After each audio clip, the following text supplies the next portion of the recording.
Saudações, amigos do canal Agartha! Hoje trazemos para vocês mais um assunto bastante rico que envolve sociedade e espiritualidade, fé e traição, além de se tratar de algo muito universal, porque o complexo tema da traição espiritual está longe de ser exclusivo do cristianismo. Então vamos lá! Como entender que um personagem como Judas Iscariotes pudesse fazer parte do círculo mais íntimo de discípulos do Cristo? Esta pergunta tem varrido as mentes e os corações de inúmeras pessoas através dos séculos, e agora queremos trazer umas tantas respostas a esta instigante questão, logo na sequência da nossa vinheta. Deixe o seu like, inscreva-se, ative o sininho e compartilhe. Muita gente se pergunta por que Jesus, com tanta sabedoria, aceitou ter entre os seus apóstolos um traidor como Judas. E aqui, naturalmente, há várias questões. Inicialmente, a frase "santo de casa não faz milagre" também se refere ao fato de que os poderes dos verdadeiros espiritualistas costumam não se aplicar a eles próprios, por ter uma origem superior e coletiva, voltada para as grandes questões, portanto, e não para a resolução de problemas pessoais. Além disso, ficou provado que a traição de Judas não diminuiu, mas até engrandeceu espiritualmente a figura do Cristo. Então, estas seriam algumas explicações apenas espirituais para a tolerância a Judas, embora por si só isso tampouco explique tudo. Não é estranho pensar que Jesus não tivesse tanto controle sobre o seu próprio grupo, como as pessoas gostam de imaginar. Inicialmente, pensemos que este grupo mais humilde de apóstolos foi uma espécie de seleção alternativa de seguidores, a crer na metáfora do banquete dos mendigos, já num contexto mais propriamente social e religioso do que de fato místico e espiritualista.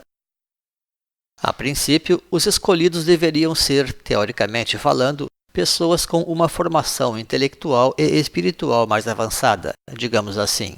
Inclusive integrantes das tantas seitas judaicas da época, em especial os saduceus e os próprios essênios, dos quais Jesus havia feito parte. Para isso, ouçam também o podcast que fizemos sobre quando e por que Jesus deixou os essênios. O link estará aqui na descrição na plataforma. Mesmo entre os poderosos fariseus, Jesus tinha simpatizantes, como foi o caso de Nicodemos, que hesitava em encontrar Jesus abertamente, por conhecer a resistência que sua poderosa ordem nutria contra o novo profeta, mas no final cedeu uma sepultura para receber o corpo do Cristo. No entanto, nada disto aconteceu da forma desejada. Parece haver uma tendência de ninguém ser profeta em sua terra, como disse Jesus. Quase se diria do mesmo ocorrer na sua própria geração. Inúmeros profetas migraram para longe em busca de reconhecimento, ou tiveram que esperar muito para serem reconhecidos, às vezes isto acontecendo apenas depois da sua morte.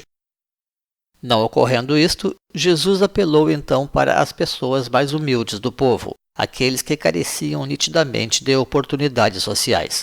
E assim chegamos na explicação social do drama dos profetas, quando eles precisam muitas vezes desapegar-se completamente das suas próprias raízes sociais e até culturais, para alcançar aqueles que realmente podem e necessitam abraçar o novo, demonstrando que raramente a dimensão espiritual pode ser dissociada da questão social.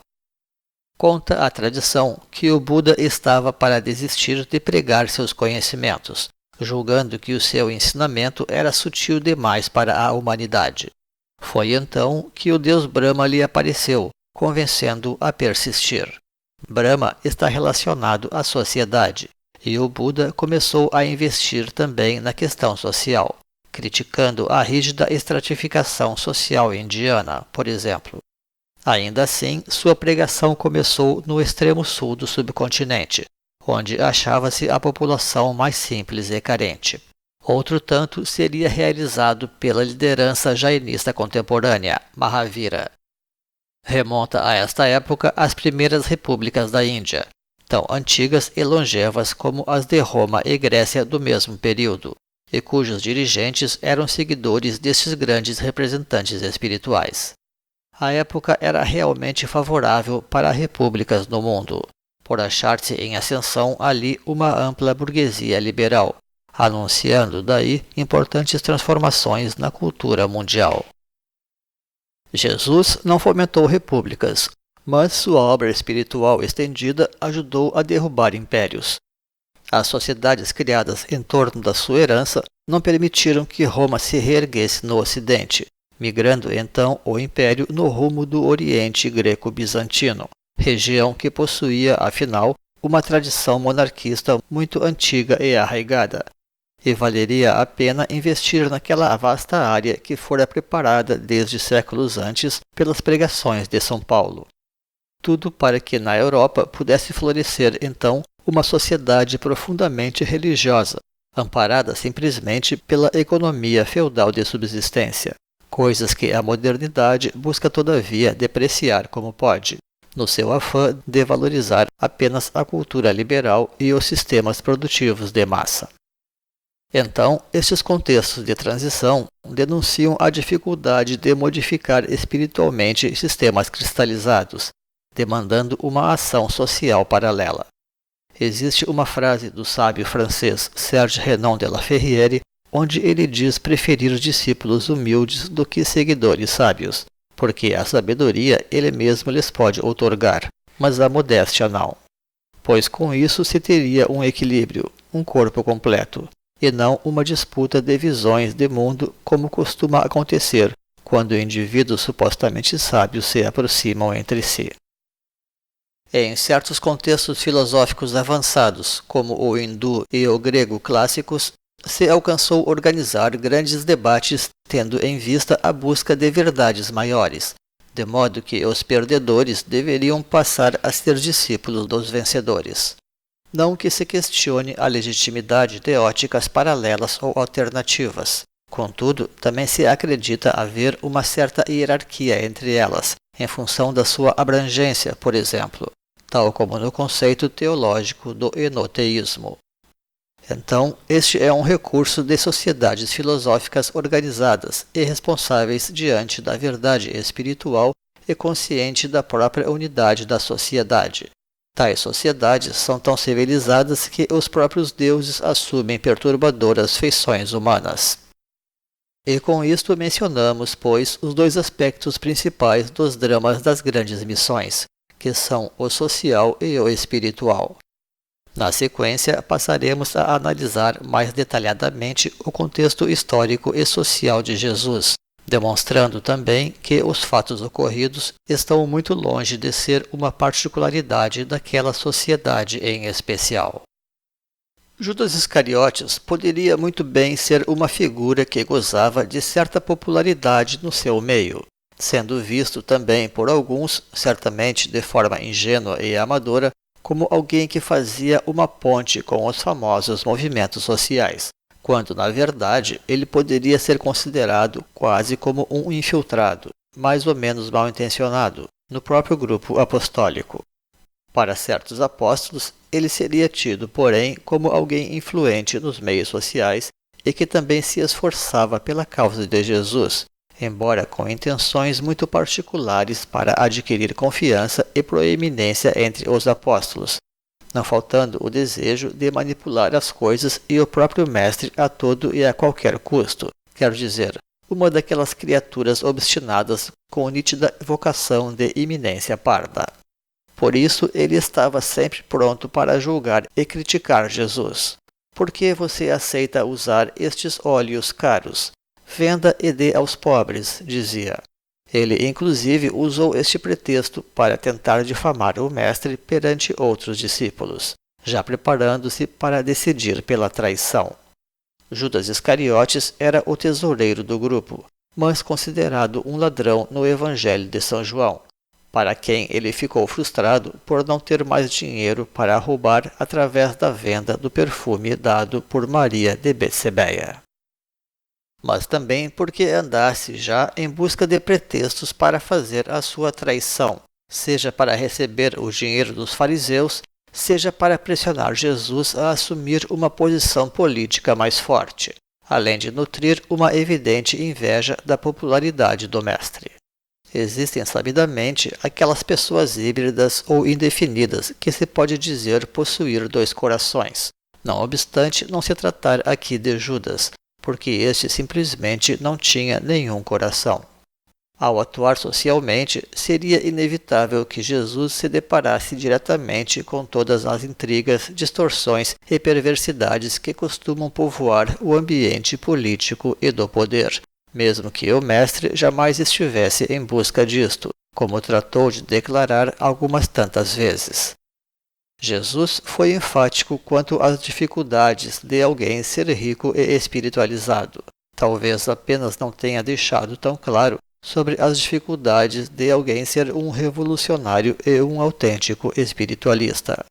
Contudo, tanto a traição de Judas quanto o episódio político da escolha entre ele e Barrabás deixam bem clara a profunda incompatibilidade dessas visões de mundo. Existe também a absurda teoria do Judas bom, inspirado em texto apócrifo dos primeiros séculos, onde se sugere que a traição de Judas envolvia um acordo aberto entre este e Jesus para que a missão do Cristo se realizasse. Ora, os evangelhos canônicos deixam bem claro e textualmente que a intenção de Judas era forçar Jesus a incentivar uma rebelião popular para se livrar da prisão e da morte, pois Judas tinha claras motivações políticas revolucionárias, seguindo assim a conhecida linha profética judaizante de um Messias basicamente político. O seu posterior suicídio resulta de, pelo contrário, Jesus ter lhe provado completamente que sua própria vitória se daria unicamente através dos planos espirituais. Quando Jesus descreveu essa traição como um escândalo inevitável, era porque conhecia a natureza humana, tanto a alheia como a própria, porém sem nenhuma espécie de pacto aberto ou de acordo tácito entre ele e Judas, razão pela qual Jesus afirmou também textualmente que ai daquele através de quem viesse esta traição. E acaso esse tipo de situação é exclusiva dos evangelhos? De jeito nenhum. Ainda que situações deste porte sejam difíceis de conhecer, na medida em que biografias avatáricas são raras e geralmente antigas, escritas de forma pouco acessível também. As mortes de Osíris e de Odin são coisas complexas e de resultados sempre transcendentais, mas pouco se sabe das realidades íntimas ali envolvidas. E por que não falar da mítica situação de Caim e Abel, já que a inveja nunca foi um elemento estranho às grandes traições do mundo? E se olharmos para a destruição da Ordem dos Templários, poderemos encontrar ali um coquetel muito semelhante de cobiça e inveja, embora sem maior transcendência fora das acusações pouco consistentes de adoração a ídolos e simpatia com o inimigo político e religioso. A morte de Gandhi também envolveu um complexo de ressentimentos dessa natureza. Visto todas essas bases, uma coisa importante de entender aqui é o complexo contexto sociológico da traição de Judas. Tudo aquilo foi realmente o resultado de uma cadeia de forças que representa, de certa forma, uma situação clássica na história humana, envolvendo tendências socioeconômicas em conflito e também culturais paralelamente. Na Palestina de Jesus, tinha-se a situação do Império Romano e da sublevação de correntes judaicas como a dos Zelotes, que era uma facção nacionalista, e cujo fundador também era chamado Judas. Em meio a isto, havia os que eram mais ou menos cúmplices de Roma, como Herodes, junto à linha religiosa mais ortodoxa dos fariseus. Haviam também os saduceus, que eram mais moderados, e também os essênios, que estavam mais voltados para uma espiritualidade mais mística. As forças que se envolveram contra Jesus eram então as mais politizadas e conservadoras, por assim dizer. Herodes, fariseus e zelotes, ou seja, a nobreza, o clero oficial e os revolucionários. Neste contexto, Roma julgou que nem precisaria se preocupar, enxergando ali apenas conflitos internos da sociedade judaica. Segundo relata a Bíblia, a preocupação da casa real judaica com Jesus era antiga, e já motivara o famoso extermínio dos inocentes, do qual Jesus se salvara porque seus pais fugiram para o Egito. Sempre gostamos de observar que quem alertou os gansos na ocasião foram os 3 reis magos descritos no Evangelho de Mateus, que chegaram na região anunciando o nascimento de um novo rei, colocando assim a casa de Herodes de sobreaviso. Estes magos ou astrólogos se dirigiram de início ao palácio real diretamente, imaginando se tratar de um herdeiro do rei, mas nada encontrando, seguiram viagem, até que a estrela que os guiava se deteve sobre a humilde manjedoura de Jesus. De modo que a suspeita de Jesus pretender o trono acompanhou então toda a sua carreira pública até a morte, ficando inscrita até mesmo na sua cruz como o Rei dos Judeus.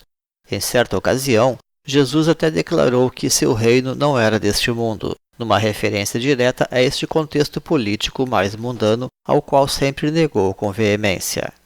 De forma oportunista, porém, muitos quiseram ver nessas palavras alusão a algum mundo outro meramente espiritual, quando na verdade o reino de Deus é plenamente universal, a um só tempo terrestre e celestial, razão pela qual Jesus afirmou que neste reino de amor e partilha, onde os corações serão transformados, ninguém já passaria necessidades de qualquer natureza. Este reino divino que Jesus anunciava seria, pois, a perfeição da unidade céu-terra, onde a vida simples e o despojamento permitiria a abundância, tal como foi vivido entre os primeiros cristãos e, mais tarde, também no decurso da Idade Média de certa forma. Depois temos os fariseus, comparados por Jesus a sepulcros caiados, e que também sentiam a sua posição social ameaçada por esta grande liderança espiritual independente, que dava oportunidades aos mais humildes da sociedade. E por fim temos os zelotes revolucionários, a quem incomodava a postura não agressiva de Jesus, com seu universalismo que ignorava fronteiras e culturas, além, é claro, do próprio despojamento do Cristo e seu discurso espiritualista, prenunciando um mundo de humildade e pacifismo. Sucede que, no fundo, todo revolucionário é apenas um invejoso da riqueza material alheia, mesmo que travista este sentimento numa suposta causa coletiva. Tal como apregoa a filosofia marxista, as classes econômicas opostas interagem dialeticamente ou numa relação de mútua dependência, mais ou menos como numa situação viciosa, no caso de teor social e econômico. Porém, Jesus era uma figura popular, e cada vez mais as atenções recaíam sobre ele. Da mesma forma que Roma estava bastante tranquila, imaginando que o problema se resolveria entre os próprios judeus, os fariseus e mesmo Herodes não desejavam atacar diretamente o manso profeta para não atrair sobre si a ira do povo. E nem mesmo os zelotes queriam dar pretextos para se fragilizar aos olhos da população. Estes zelotes eram, porém, mais próximos dos apóstolos por razões econômicas. Quase todos eram mais ou menos pobres, razão pela qual havia simpatizantes de ambas as correntes nos dois lados, de modo a ser mais fácil para aqueles radicais manter um espião infiltrado no grupo cristão.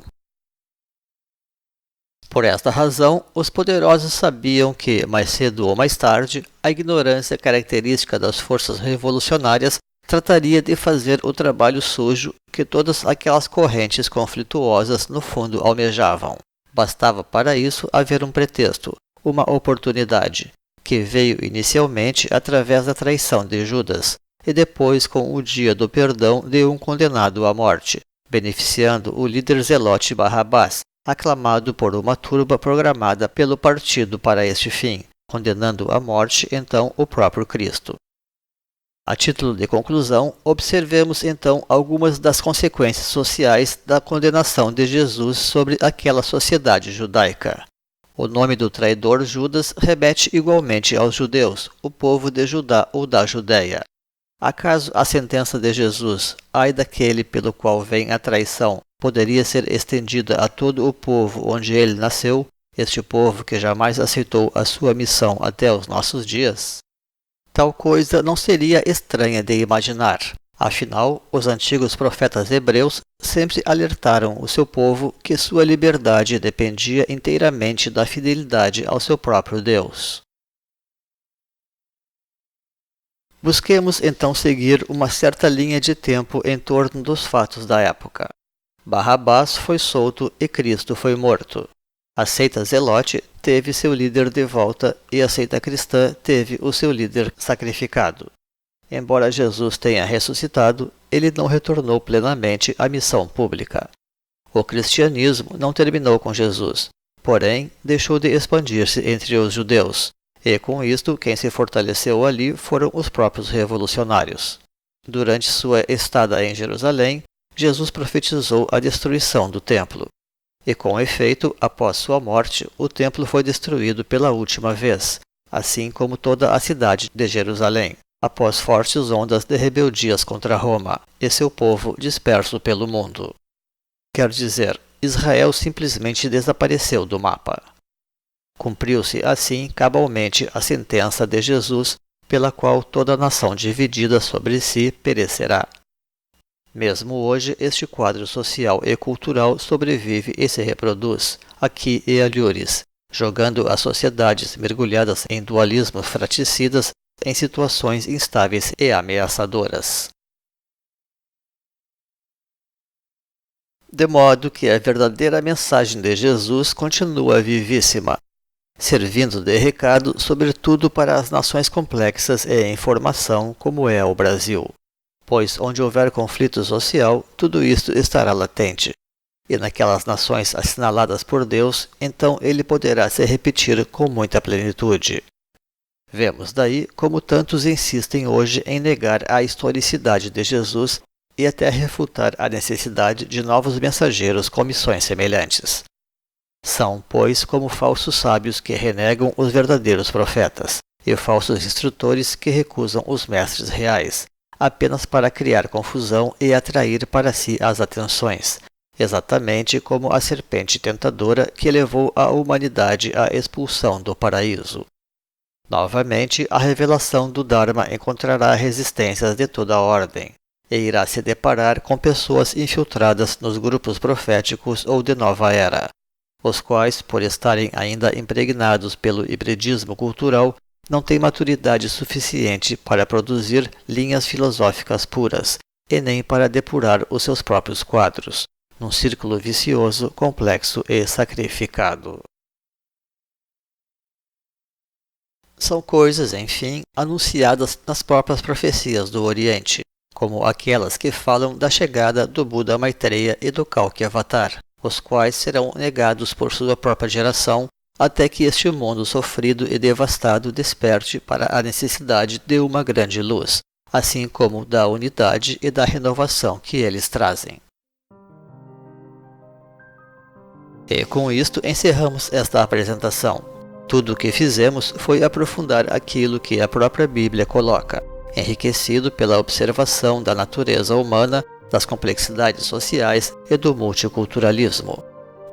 Para quem deseja aprofundar o assunto, trazemos como sugestão de leitura a nossa obra Profetismo e Estratégia Social, onde se desenvolve a ideia de que muitos profetas são, com efeito, cientistas sociais holísticos com missão de fundar civilizações. O link da obra estará nos créditos da plataforma. E você, gostou das abordagens sociológicas e espirituais deste podcast? Tudo isto foi esclarecedor para você?